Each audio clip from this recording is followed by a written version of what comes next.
Businessman Opinion. Mitra bisnis, dalam revisi peraturan DPR yang telah disahkan di rapat paripurna Selasa lalu, DPR dapat mengevaluasi kinerja para pejabat yang sebelumnya sudah menjalani fit and proper test di DPR. Nantinya, pejabat seperti komisioner dan Dewas KPK, Hakim MK dan MA, Panglima TNI, Kapolri, Komisioner KPU, dan Bawaslu akan dievaluasi secara berkala oleh DPR. Dan jika dalam evaluasi itu kinerjanya dinilai tidak memuaskan, DPR dapat merekomendasikan mereka untuk dipecat. Apa komentar Anda mengenai wewenang baru DPR yang bisa merekomendasikan pemecatan pejabat ini? Silakan di 633-9160 atau WhatsApp call di 0816-924-924. Ini kok menurut saya agak berbahaya ya kalau DPR punya klausul dan syarat seperti itu. Kalau ada anggota DPR yang fraksinya mayoritas di DPR terkena OTT, terkena dugaan korupsi, suap dan lain-lain, dia akan bisa merekomendasikan untuk penggantian. Ya, itu bahaya sekali. Ya, jadi seharusnya kalau memang itu dilakukan, prosedurnya itu cukup berat ya. Misalnya nih, ada persetujuan dari presiden sebagai kepala negara, atau mungkin ada dari MA dan sebagainya. Ini kalau dibiarkan seperti ini, hukum sulit untuk ditegakkan. Ya, contohnya saat ini, ya, Harun Masiku yang sudah terang-terangan melakukan suap, ya, karena yang menerima suap itu sudah diadili, sudah dipenjara, tapi yang penyuapnya dilindungi. Terserah setuju atau tidak setuju ya yang di luar sana, tapi dilindungi. Siapa yang melindungi? Kita semua tahu. Walaupun memang belum dibuktikan di pengadilan, tapi semua orang tahu. Ya, karena kenapa sampai 5 tahun lebih tidak tertangkap? Ya karena dilindungi ya oleh kekuatan-kekuatan yang kita tahulah ya. Dan itu menurut saya ya, partai politik saat ini sudah menjadi kelompok geng dan preman. Kalau ada anggotanya diganggu, walaupun kelihatan jelas salah, melanggar hukum, dilindungi dengan cara apapun, dengan dalih HAM, dengan dalih ketidakadilan, kriminalisasi dan lain-lain. Dan itu sayangnya adanya di DPR orang-orang itu. Nah, kalau ini dibiarkan terus, mau jadi apa negara ini? Ya, waktu itu kita sudah menangkap nih ada case masalah pemerasan di imigrasi bandara. Kemudian masalah pemerasan waktu ada pameran warehouse oleh kepolisian.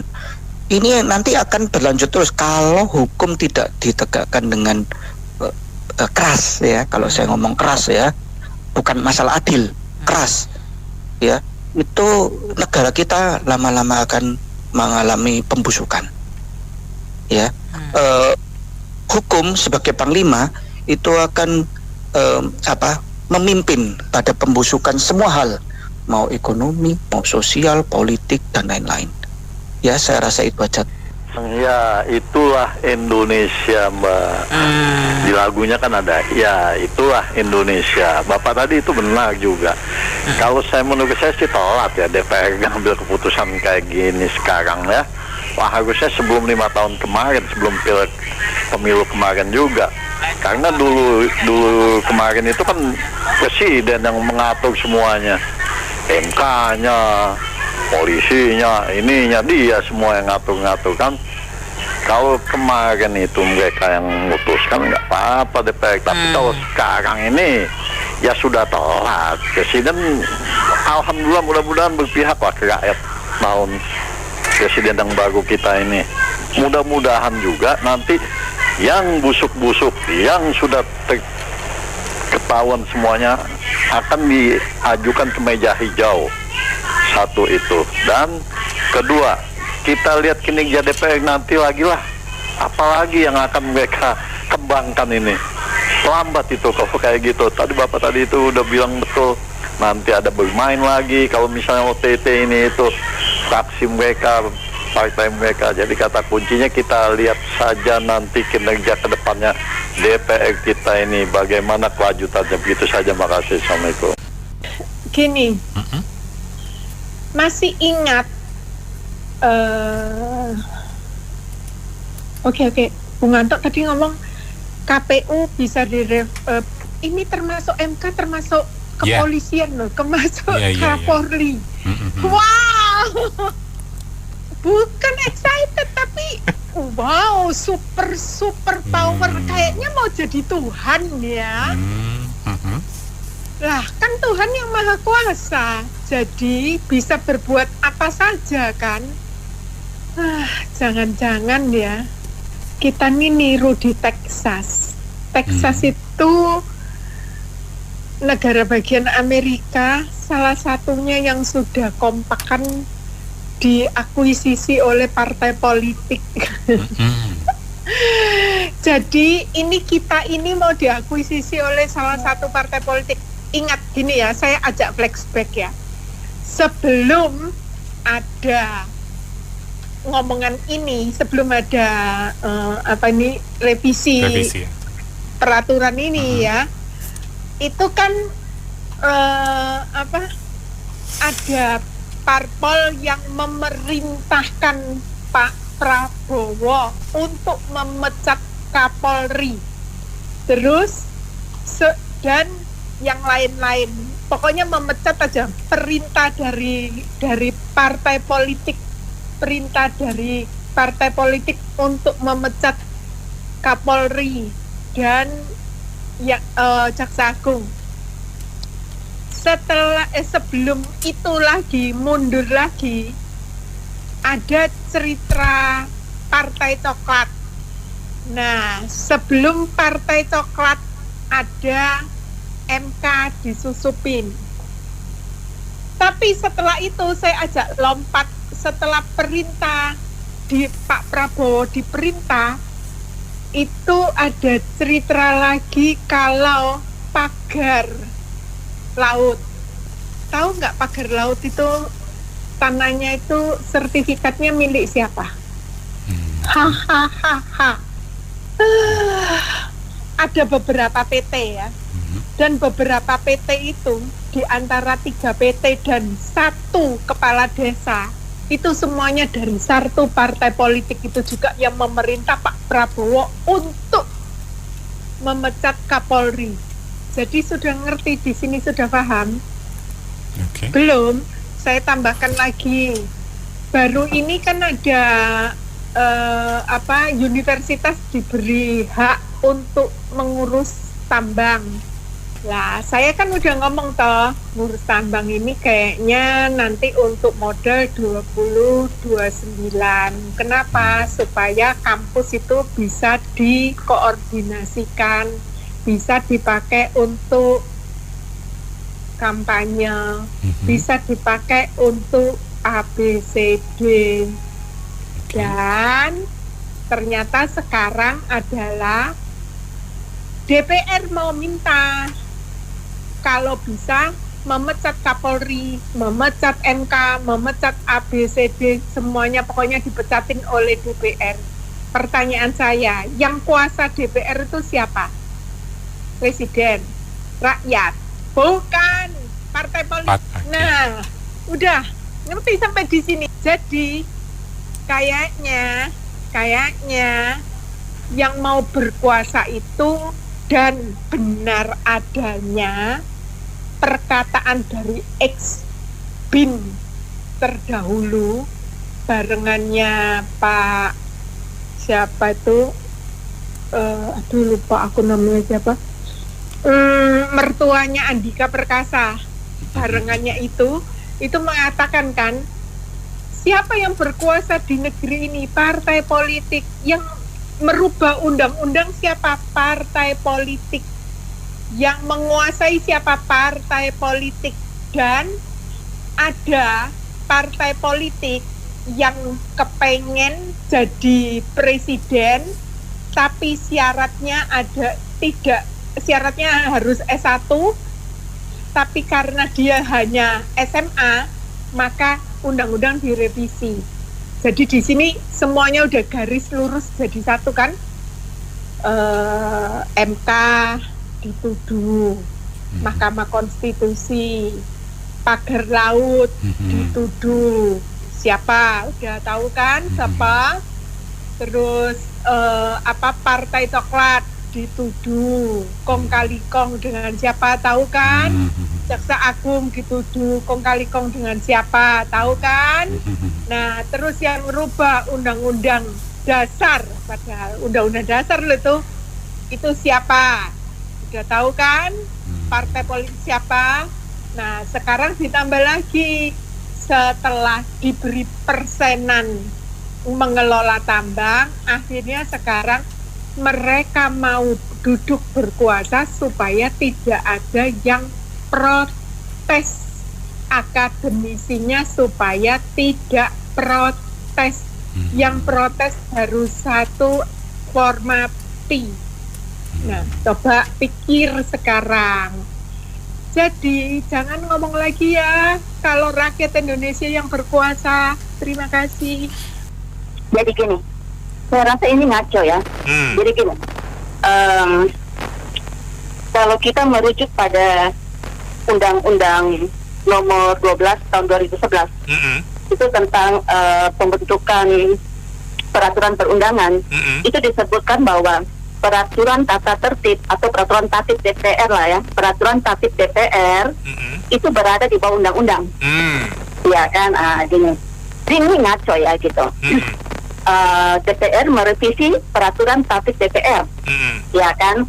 Padahal peraturan tatib DPR ini bersumber dari Undang-Undang MD3. Ya, seharusnya direvisi dulu adalah Undang-Undang MD3, bukan peraturan tatib DPR, gitu kan, gitu. Ini ngaco. Terus yang lucunya lagi, DPR mengatakan bahwa peraturan ini bersifat mengikat. Lucu ya, sejak kapan peraturan tatib DPR itu bersifat mengikat? Terus mana dasar hukumnya? Ya kan, gitu. Jadi gini, dari prinsip hukum administrasi negara juga disebutkan bahwa pejabat negara yang sudah ditetapkan berdasarkan keputusan presiden, Kepres presiden ya, itu hanya dapat diberhentikan oleh presiden. Itu ya gitu. Jadi di sini saya lihat begini, yang namanya lembaga peradilan, kepolisian dan kejaksaan juga, itu kan sifatnya independen. Ya kan, kalau fit and proper testnya dilakukan di DPR, bukan berarti DPR berada di atas mereka, bukan berarti DPR kemudian akan mengontrol mereka, enggak. Ini dalam rangka itu, fit and proper test dilakukan DPR itu dalam rangka fungsi check and balance. Gitu, bukan kemudian DPR harus mengontrol mereka gitu. Jadi kalau pengawasan dilakukan oleh DPR itu adalah pengawasan dalam hal jalannya undang-undang yang sudah dibuat oleh DPR, apa berjalan atau enggak. Jadi bukan sifatnya kayak evaluasi pejabat negara yang sifatnya kinerja personal apa gitu ya, begitu. Jadi gini, kalau lembaga peradilan ini, kepolisian, kejaksaan juga, lembaga hukum yudikatif ya, ini sebagai lembaga independen ini akan menjadi tidak independen kalau kemudian dikontrol oleh, mohon maaf ya, legislatif ini kan mayoritas dari partai politik, artinya lembaga politik ya. Mana ada kalau lembaga peradilan itu dikontrol sama lembaga politik, ini akan menjadi ngaco ya. Jadi hukum kita makin carut marut nanti. Jadi lembaga peradilan itu jadi nggak independen lagi ya kan, gitu. Jadi saya rasa sekarang gini aja, MK kan fungsinya untuk menguji undang-undang yang dibuat oleh DPR. Apakah undang-undang yang dibuat oleh DPR itu sesuai dengan Undang-Undang Dasar 45 enggak? Ya kan, gitu. Jadi kalau segini, kalau kayak begini, terus kemudian lembaga yang tugasnya menguji undang-undang dibuat oleh DPR kemudian dikontrol, dikendalikan sama DPR, ini ngaco, ya kan? Jadi saya rasa DPR ini sebagai lembaga legislatif, ya kan, mereka sebagai lembaga pembuat undang-undang juga, mereka ini harus taat kepada hukum dasar, yaitu kepada Undang-Undang Dasar 45. Jangan buat undang-undang sesuai dengan sesuka-sukanya mereka sendiri, semau-maunya mereka sendiri berdasarkan peraturan internal. Kemudian dibilangnya mengikat. Ini kan lucu, Bung Denny. Iya. Oke, gitu aja. Ya, gila itu TK dia mah nggak tahu undang-undang TK, masih playgroup. Oh TK dibilang undang-undang nggak ngerti, ada yang undang-undang di balik puyung hai, kata Tony. Ya sama DPR mah nggak usah cerita undang-undang, nggak usah undang-undang fasad, mereka nggak tahu. Soalnya dia kan wakilin partai ya Ben. Maka DPR diganti DPR. Apa tuh? Dewan Tolong Rakyat. Gak udah, pokoknya sama DPR nggak usah cerita deh. Mereka mah bukan memang sengaja baru kekuasaan tuh 500 lebih saya dapat satu bulan 50 juta. Lo itu tiap bulan berapa permintaan tanggung, bener nggak? Kerja apa? Ada tempat deh, ya nggak? Ya udah, cerita DPR mah ya mending kita sini humor-humor sama Penny. Siap. Nggak ada habisnya cerita mereka mah capek-capek di lidah tuh.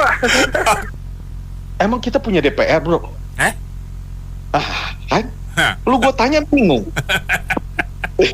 Serius nih, yang namanya DPR, Dewan Perwakilan Rakyat. Rakyat mau undang-undang harusnya dibikinin. Lu kan minta tuh, berapa banyak tuh pendengar yang telepon. Wah, minta terus tuh undang-undang. Emang dikasih lu? Kagak. Sampai sekarang kagak ada tuh undang-undang perampasan aset, kagak jadi. Nah, kagak tahu batang hidungnya aja di mana juga kagak tahu, bro. Jangan katanya jadi. Kelihatan hilalnya aja kagak, bro. Ya hilang, Masya Allah. Enggak. Ya. Jadi kalau dibilang ada DPR enggak, gue makanya balik tanya sama lo. Ada kagak? Kalau gue bilang mah kagak. Tadi kata Apong adanya anak TK lah. Berarti di situ sekolah dong, perguruan sekolah apaan gua kagak tahu udah tuh judulnya, enggak. Khusus kita mah sarkas aja udah. Dia mungkin bro cemburu. Kemarin Pak bisa bikin undang-undang bro. Wah katanya, lu offset lu bro. Kenapa lu bisa bikin batas usia katanya begitu, enggak. Nah, sekarang dibales sama dia, gue juga bisa ngelangkain yudikatif. Mau apa lu gitu. Oh, enggak.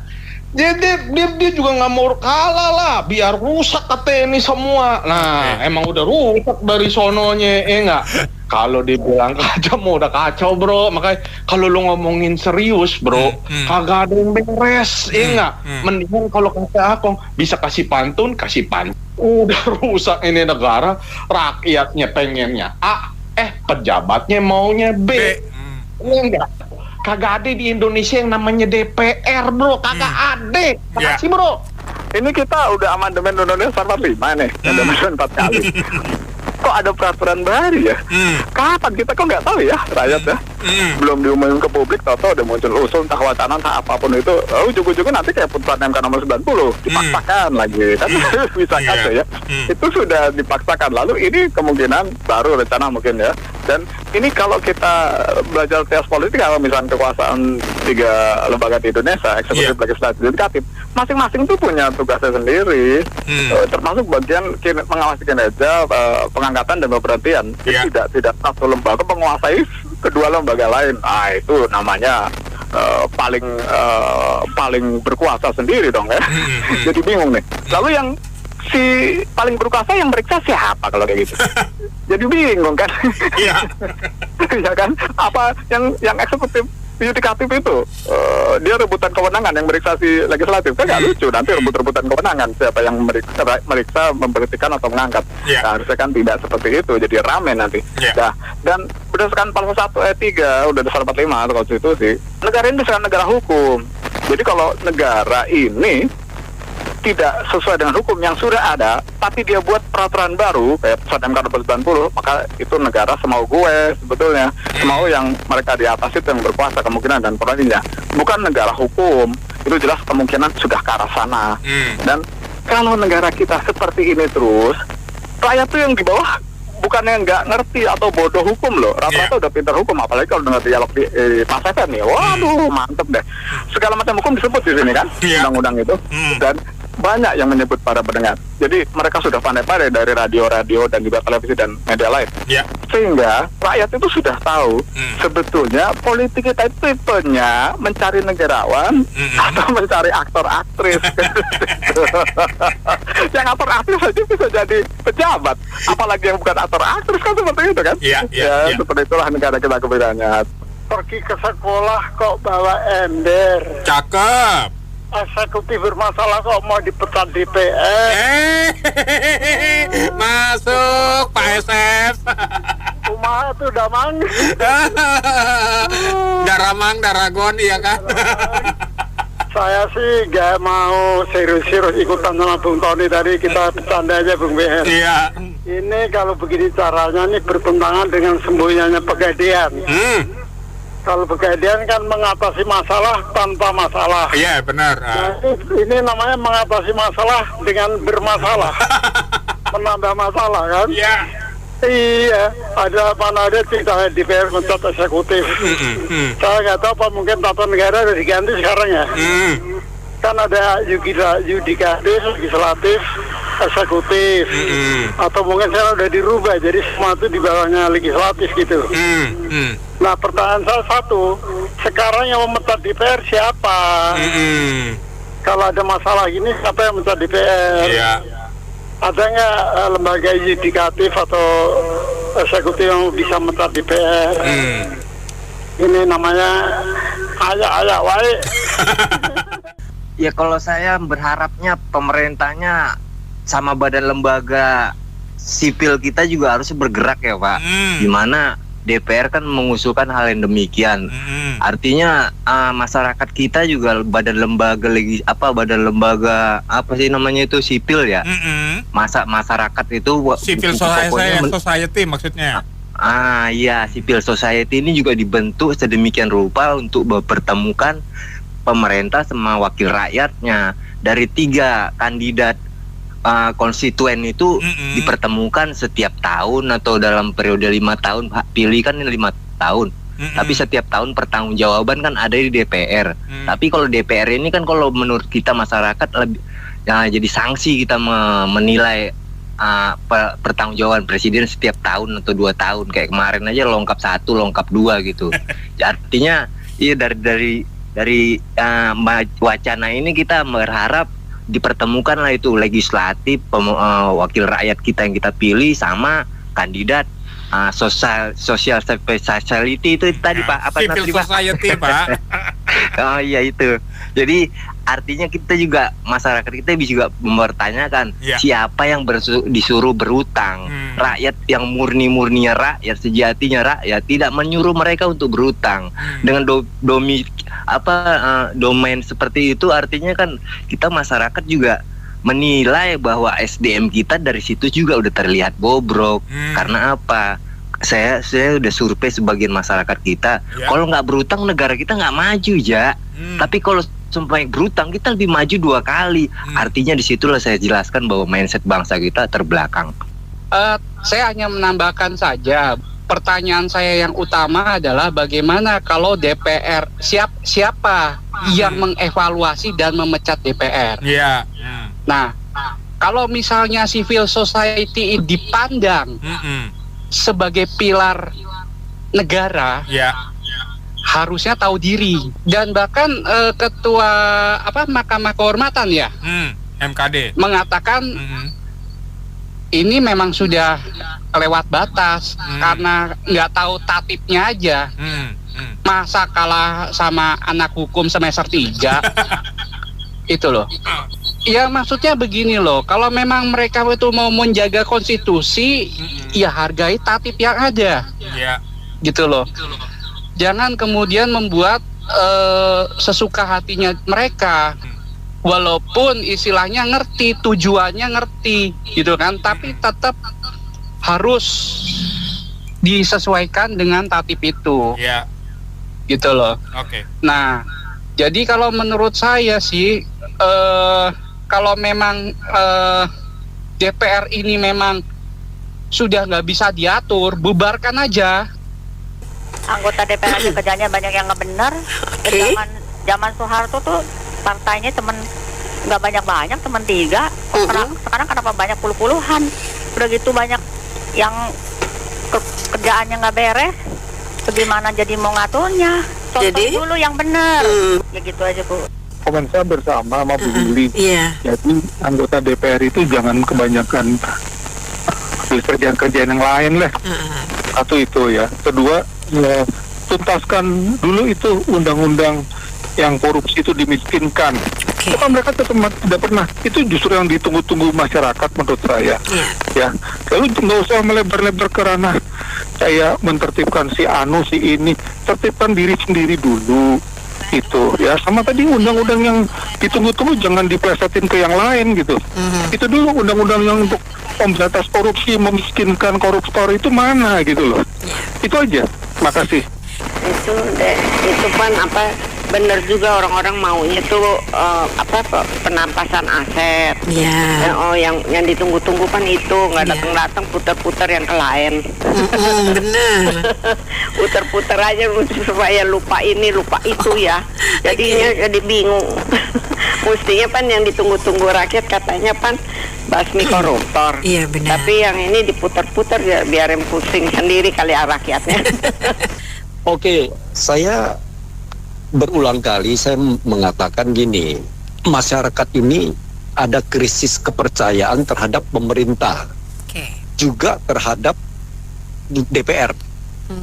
Jadi legislatif dan eksekutif ini krisis kepercayaan dengan mereka yang sering ditampilkan di pejabat-pejabat dan lain-lainnya, sehingga begitu DPR melontarkan satu ide yang seperti ini, melakukan evaluasi kemudian merekomendasikan, ini menurut saya adalah hal baik karena DPR juga ikut memantau.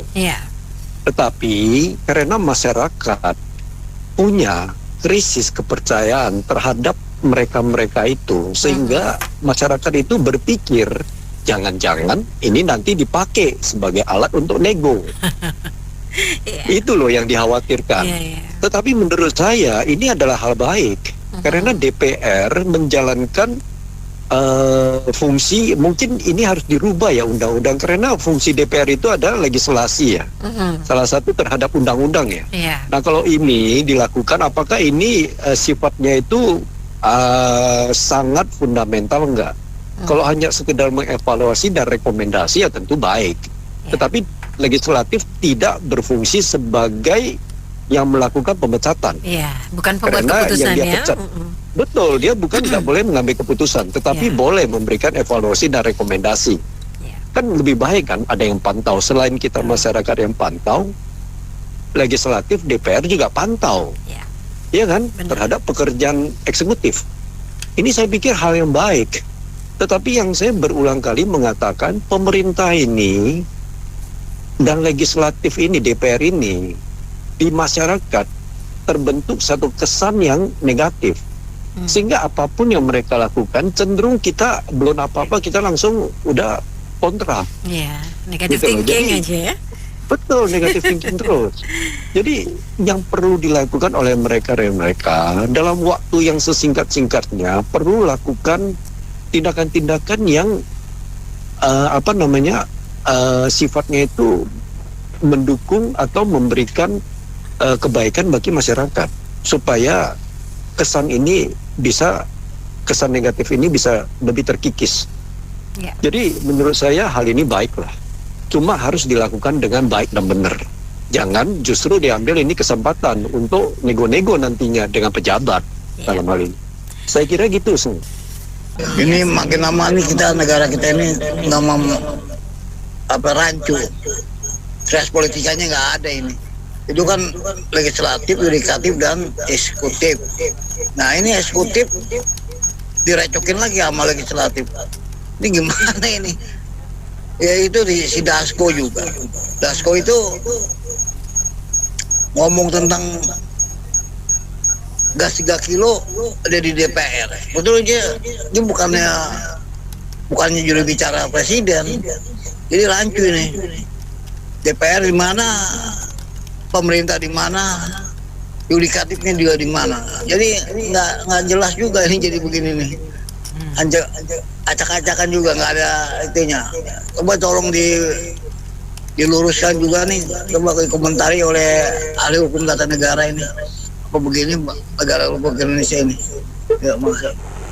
Kita, menurut saya sih bagusnya MPR-DPR dibubarin dan kita rubah aja sistem pemerintahan sekarang. Kayaknya udah nggak cocok melihat korupsi yang begitu luar biasa ya.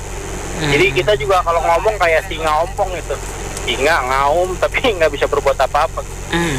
Jadi kalau menurut saya ya harus ada pemimpin yang rubah aja lah sistem pemerintahan kita. Saya juga udah muak ya sebagai rakyat ngelihat kayak gini, kayak taman kanak-kanak, kayak aduh, mereka cuma ngurusin perutnya mereka doang gitu. Nah, jadi menurut saya bubarkan dan rubah aja sistem pemerintahan ini, udah parah banget ya kan. Kita juga mau ngomongnya sama siapa ya kan. Mereka pemecat orang, kita mau ke DPR gimana? Dia kan Dewan Perwakilan Rakyat, kita ini rakyat berteriak-teriaknya sama siapa yang bisa melakukan hal itu? Gak bisa apa-apa kan gitu. Menurut saya ya kita harus mana ya, ini siapa yang berwenang sebenarnya untuk merubah sistem kita yang seperti ini, yang carut-marut, yang korupsi, waduh gila-gilaan ya kan. Darah rakyat disedot semuanya, habis. Berdaya alam disedot sama pejabat-pejabat itu, habis semuanya. Mau gimana lagi, rakyat cuma bisa berkuar-kuar doang, tapi apa? Nggak bisa berbuat apa-apa. Dan itu aja, makasih ya. Memang ini ya wajar lah ya, banyak yang ya mengkomunikasikan pikirannya dengan yang ya kemarahan lah ya, karena ya memang gimana ya. Ya sebenarnya kan kalau di duduk perkaranya kan sebenarnya kan DPR kan mestinya menteri-menteri itu kan pembantu presiden. Sebenarnya kan kalau secara hukum kan mestinya ngapain DPR ikut cawe-cawe dalam bidang eksekutif sana, bukan urusan dia gitu loh. Cuma kalau memang ada masalah ya silahkan, misalnya seperti Selamat ini panggil terus dikomunikasikan kan. Tapi kan untuk hak mengkoreksi segala macam kan bukan urusan dia. Artinya menteri itu bekerja berdasarkan arahan presiden dan untuk kepentingan pemerintahan eksekutif, bukan untuk menyenangkan hati DPR. Ngapain DPR ikut disenangin gitu loh? Ngapain ikut? Jadi kan jadi rancu menurut saya.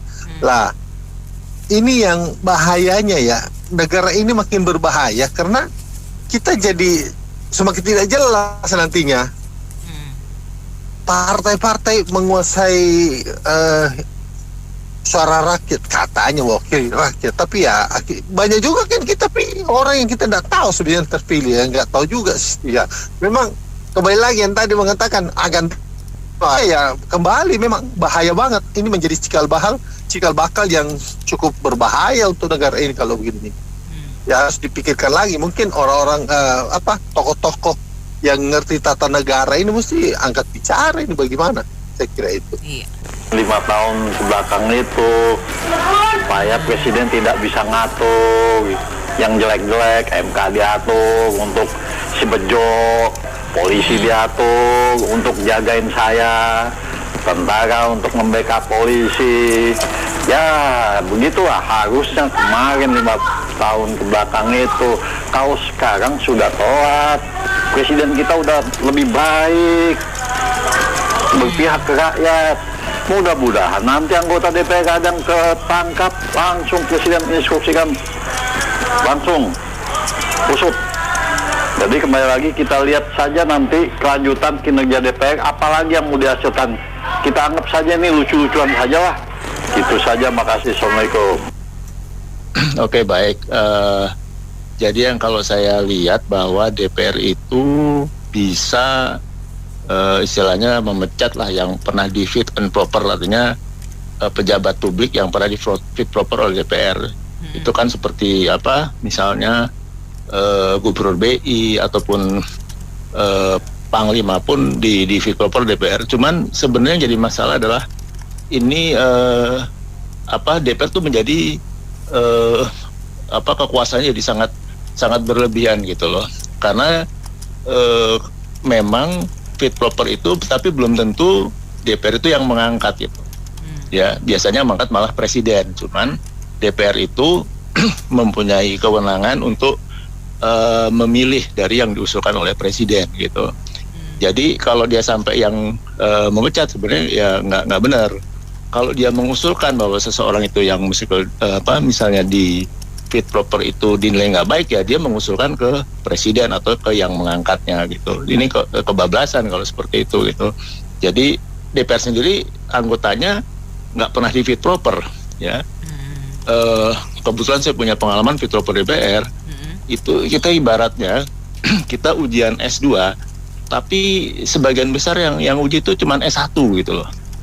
Karena kan nggak semua DPR itu anggotanya mempunyai kompetensi yang bahkan sama yang diuji itu kadang memang mereka jauh di bawahnya gitu loh. Nah ini yang berlebihan gitu.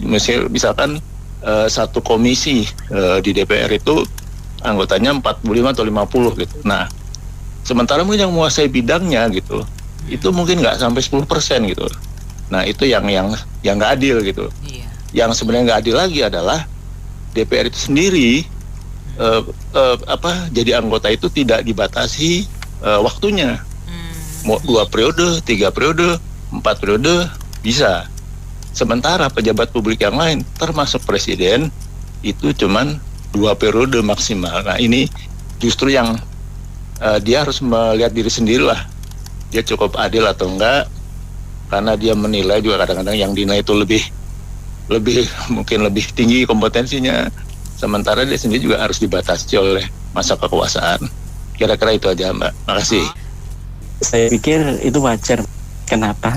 Karena yang membuat aturan kan mereka sendiri. Kalau kemudian mereka menambahkan kewenangan pada diri mereka sendiri, itu menjadi wajar.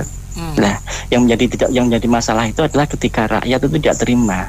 Kenapa tidak terima? Karena semua kewenangan yang diamanahkan oleh konstitusi kita itu tidak ada yang dikerjakan oleh DPR dengan sebaik-baiknya. Nah, sehingga rakyat yang mewakilkan aspirasi mereka pada DPR ini merasa tidak punya wadah lagi. Apa yang akan rakyat bisa lakukan? Ya, jadi namanya penugasan atau pengangkatan itu wajar kalau ada KPI, ada ukuran keberhasilan atau gagalnya. Tapi yang penting juga apa KPI-nya dan siapa yang menilainya atau menyusun KPI. Karena kita bicara soal politik itu kan adu taktik orang-orang licik untuk membohongin orang yang picik. Jadi mana bisa membersihkan lantai dengan kain pel atau sapu yang kotor. DPR gak usah banyak ribut, kerjakan kerja yang harus dikerjakan sekarang. Gak usah cari-cari kerjaan baru. Yang sekarang aja gak beres dikerjakannya. Terima kasih. Jadi kekecewaan rakyat terhadap DPR ini Mbak Nina, ini kemudian menjadi alasan kenapa rakyat itu tidak terima ketika ada kewenangan baru yang dimiliki oleh DPR itu. Sementara mereka tidak memiliki cara untuk bagaimana bisa melakukan koreksi terhadap DPR. Maka ya dalam situasi seperti ini ada 2 cara sebenarnya yang bisa ditempuh. Satu adalah melaporkan ke Mahkamah Dewan Kehormatan DPR ya terhadap oknum DPR tentunya, dan atau melakukan tidak memilih anggota DPR yang tidak dianggap bermasalah. Ya. Walaupun ini tapi ada cara lain lagi yang bisa ditempuh, yakni melakukan gerakan massa yang memberikan tekanan yang menjadi tekanan sosial bagi wakil-wakil kita itu sebenarnya Mbak Nina. Cuma masalah di sini saya melihat bahwa ada satu permainan baru yang ingin mereka lakukan ya. Jadi dengan oligarki yang partai-partai yang ada itu nanti akan membangun satu oligarki. Mereka akan membuat kesepakatan dan menjadikan lembaga-lembaga tinggi negara itu tunduk pada mereka. Nah, ini yang menjadi kekhawatiran kita. Dengan kata lain bahwa demokrasi yang harusnya merupakan kedaulatan di tangan rakyat, mereka sabot semua dan bahkan semua lembaga yang ada akan bertekuk lutut untuk bekerja sesuai dengan keinginan mereka. Ini yang menjadi kondisi yang berbahaya. Dan saya melihat situasi ini sebenarnya juga agak berbahaya di internal pemerintahan sendiri. Kita masih ingat kemarin ketika Pak Dasko Ahmad ya tiba-tiba menjadi corong pemerintah gitu, terkait masalah tabung gas 3 kilo itu. Ya, itu satu posisi yang sebenarnya tidak layak untuk dia lakukan. Tidak pada kalau tempatnya dia lakukan kalau itu dia lakukan di kantor partainya mungkin wajar. Tapi ketika itu dilakukan di gedung DPR, ini menjadi gambaran atau gambaran bahwa sedang ada masalah di internal pemerintahan sebenarnya. Ada kekuatan-kekuatan yang saling berebut kekuasaan di sana, dan instrumen-instrumen yang sedang mereka kerjakan saat ini akan menjadi alat gebuk bagi satu dan yang lain terhadap kekuatan-kekuatan yang ada dalam pemerintahan itu. Ini menjadi kekhawatiran kita. Nah, yang terakhir Mbak Nina, bahwa satu-satunya yang bisa diandalkan adalah melakukan gerakan sosial ya, yang kira-kira bisa menjadi yang akan menjadi pertimbangan bagi mereka bahwa sebenarnya kekuasaan itu ada di tangan kita. Saya pikir begitu.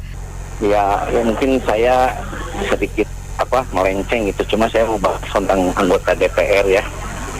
Sekarang ini kan banyak anggota DPR juga yang berasal dari kaum selebriti ya Bu ya. Mereka setelah jadi anggota DPR tetap juga beraktivitas di dunia selebritasnya, di dunia entertainment. Contoh yang saya paling gampang nih, saya nyebut nama aja ya, Mas Uya Kuya, dia kan punya program TV itu ya. Kan kemarin waktu kebakaran California dia sampai live di Jadi saya mikir sebetulnya kerjaannya di DPR tuh apa, di Dewan tuh gitu ya. Karena yang saya bukan dari anggota bukan dari komunitas entertain, tapi saya tahu untuk acara-acara seperti itu bukan cuma sekedar tinggal datang duduk baca mesti enggak Bu, itu seperti orang syuting kan harus ada naskah dulu, dia harus belajar dulu kan masalahnya.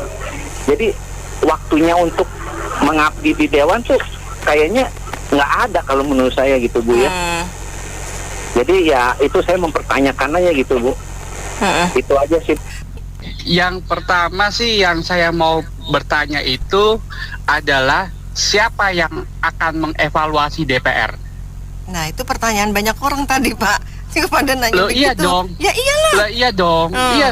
Lah sekarang mereka mau istilahnya ingin mengevaluasi pemimpin-pemimpin. Sekarang siapa yang mau evaluasi mereka?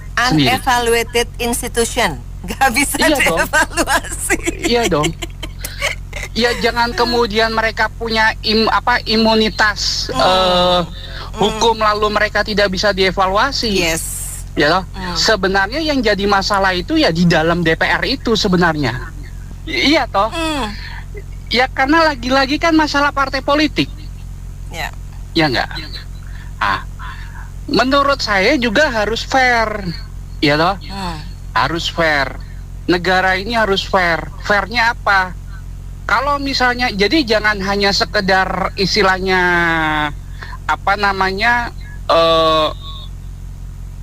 persidangan kehormatan lalu kemudian hanya di SP aja, gitu kan? Lah sekarang gunanya SP apa? Gitu kan? Atau suatu himbauan atau peringatan, saya kurang tahu itu. Tapi untuk apa? Ya harusnya dievaluasi, dia kerja apa enggak, gitu kan? Buktinya aja sekarang siapa sih dari sekian banyak, berapa jumlahnya, 500 berapa? Sekian ya. 500-an sekian.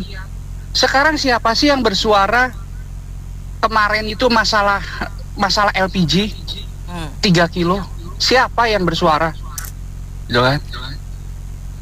Itu aja. Jadi kita itu sudah itu sekarang loh.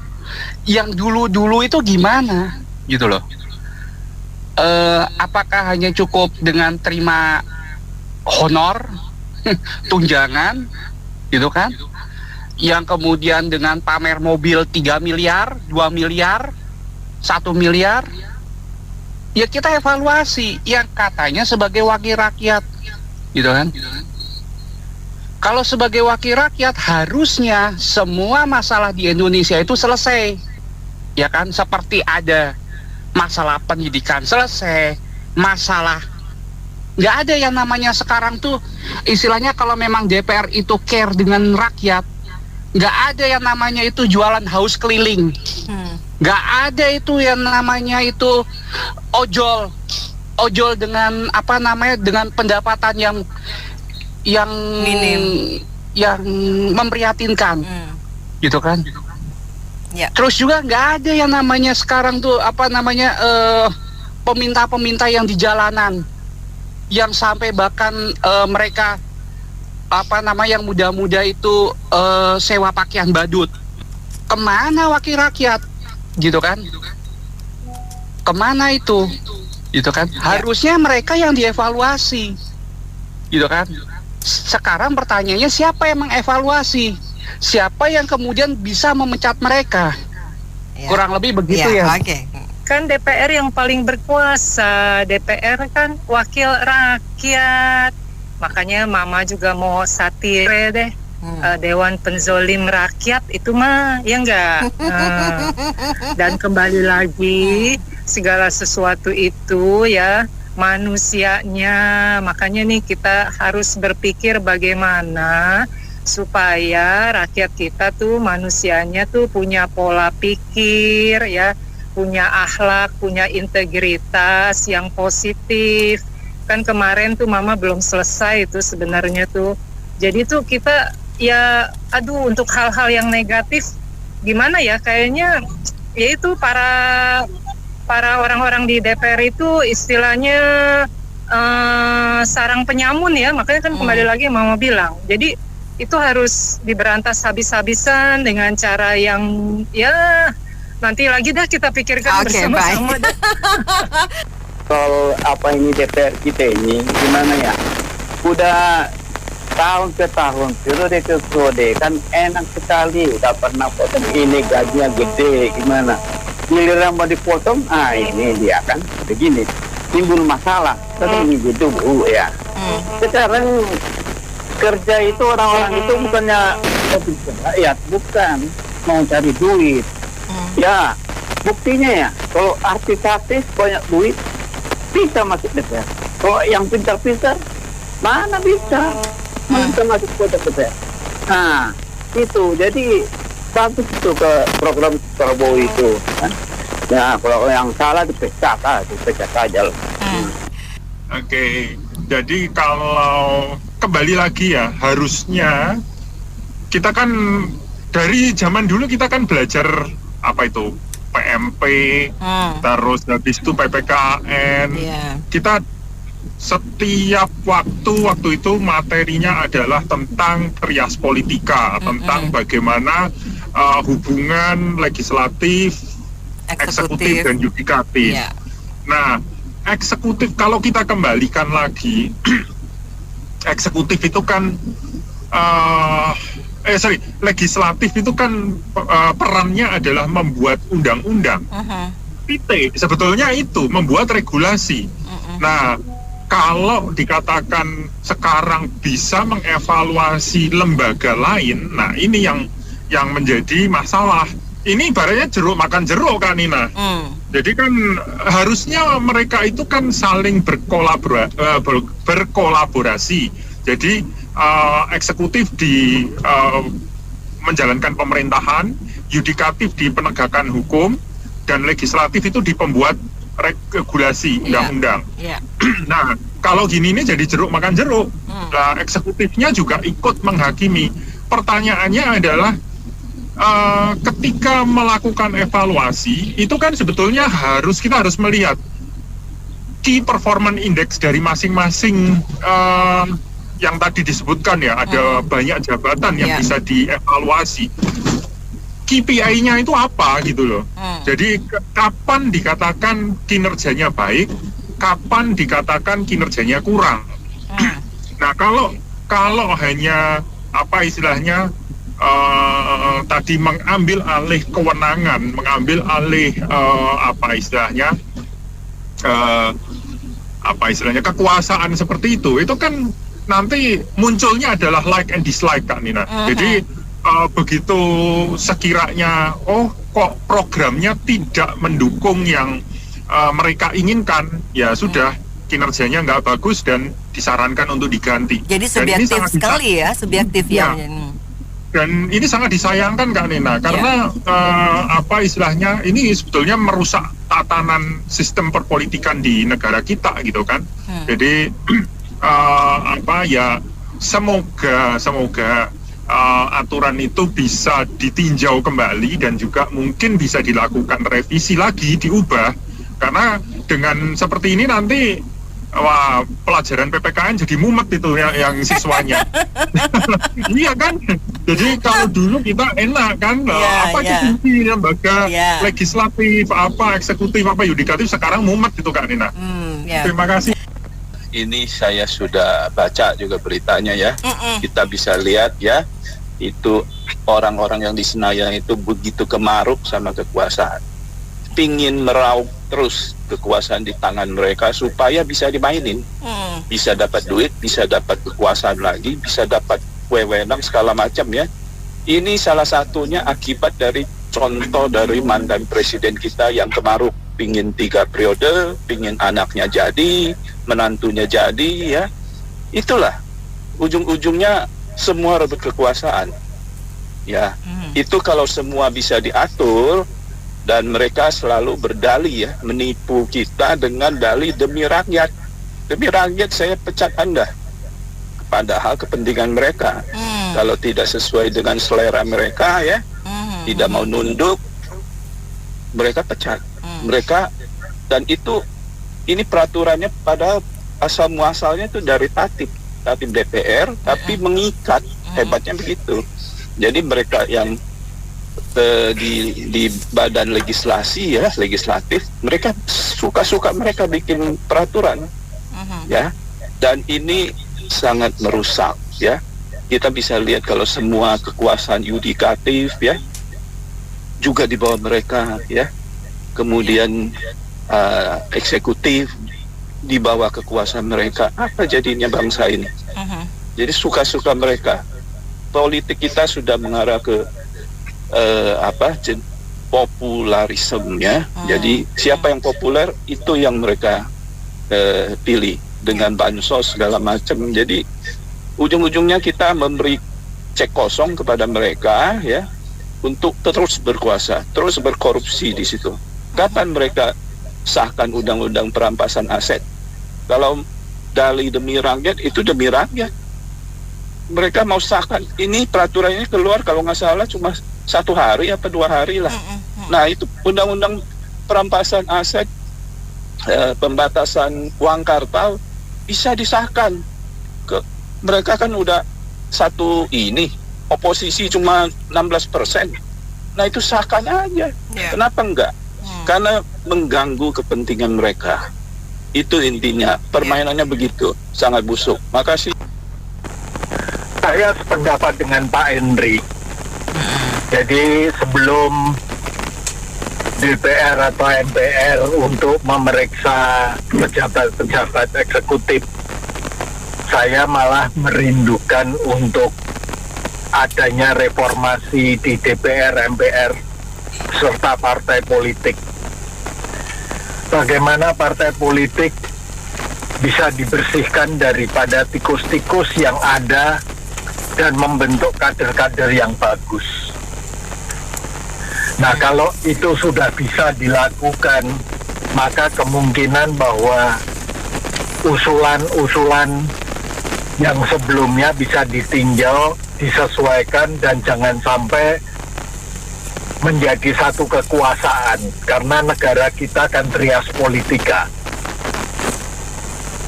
Saat ini rasanya banyak sekali, baik di eksekutif, legislatif maupun yudikatif, hampir semua isinya sangat mengecewakan rakyat banyak.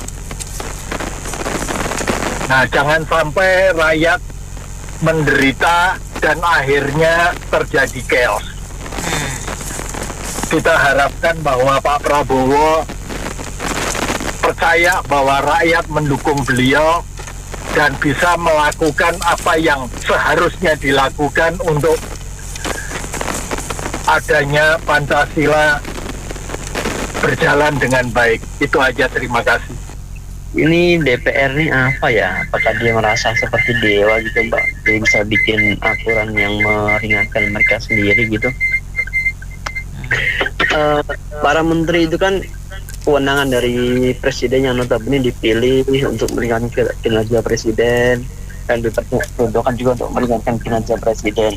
Nah, kalau di DPR ini berani mengacak-acak dapur orang lain, bukan dapur presidennya, berarti udah melampaui kewenangan DPR sih sebenarnya, Mbak. Di perundangan sih, setahu saya sih yang seperti itu belum ada, baru kali ini. Kalau misalnya dibalik ya, misalnya presiden dan para menterinya berhak untuk mengevaluasi bahkan memecat para anggota DPR itu gimana? Mereka maksudnya si anggota DPR ini bakal terima atau enggak gitu, Mbak? Pasti kan mereka nggak mau gitu. Jadi sebaiknya para anggota dewan itu kalau ingin membuat sebuah keputusan atau kebijakan itu carilah kebijakan yang bisa menguntungkan rakyat semuanya, rakyat berata sampai rakyat menengah ke atas, jangan untuk keperluan mereka dan partai gitu. Ini kan saya yakin ini untuk keperluan partai mereka masing-masing, Mbak. Bahkan saya curiga aja ini bisa digantikan semacam sapi perahan baru, Mbak. Misalnya nih ada kira-kira menteri yang bermasalah, terus si DPR udah mengincar nih. Pasti nego lah, mau diberi laporan baik atau buruk nih. Nanti mereka mau nego harga nih, kalau laporan paling baik harganya sekian, kalau laporannya buruk harga sekian. Ini saya curiga seperti itu mungkin. Gitu. Jadi emang di DPR janganlah, ini kan baru berapa bulan sih mereka bekerja ya. Atau saya curiga juga nih, jangan-jangan mentang-mentang si anggota DPR kan kebagian berasal dari partai mayoritas tuh, si sapi merah tuh. Karena mereka nggak duduk di kementerian, jadi mereka mungkin entah merasa iri atau merasa apa, kan nggak terakomodasi kepentingan mereka, jadi mereka bikin kebijakan sendiri. Itu aja, Mbak. Terima kasih. Oke, terima kasih kembali Pak Gundolo atas komentarnya. Baik mitra bisnis, kami sudahi dulu sesi Businessman Opinion untuk kali ini. Sudah bergabung, saya Anita Wijaya.